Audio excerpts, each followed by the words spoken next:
In today's video, I'm going to show you how to trim objects and paths in Inkscape using two simple methods, the Boolean difference tool for permanent cuts and the clip feature for non-destructive trimming. If you design logos, icons, thumbnails, or vector illustrations, this skill will save you a lot of time because instead of manually editing nodes, you can instantly remove or hide parts of shapes with just a couple of clicks. I'll walk you through both methods step by step, so even if you're new to Inkscape.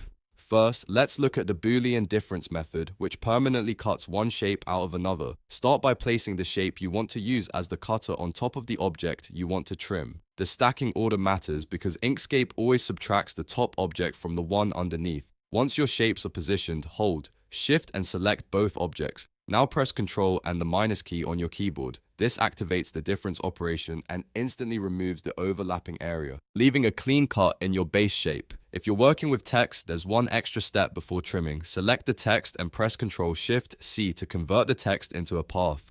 This allows Inkscape to treat the letters like regular vector shapes.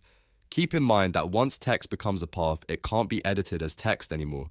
So make sure your wording is final before converting. After that, you can apply the same difference shortcut to cut shapes directly from the letters as well. Now let's look at the second method called set clip, which is perfect. When you want a non-destructive trim, meaning the hidden parts are not deleted, start by drawing a shape over the area you want to keep. This top shape will act as a window that reveals only the portion of the artwork inside it. Next, hold Shift and select both the clipping shape and the object you want to trim. Then press Alt and M to set the clip. Instantly, everything outside the top shape becomes hidden, while the inside area remains visible. The great thing about clipping is that it's completely reversible. If you ever want the full artwork back, simply select the clipped object and press Alt M again to release the clip, restoring the original shapes with nothing permanently removed. And that's how you trim objects and paths in Inkscape using Boolean difference for permanent cuts and set clip for flexible, non-destructive editing. Both methods are extremely useful, depending on whether you want to remove geometry or simply hide parts of a design. If this tutorial helped you, make sure to hit the like button and subscribe for more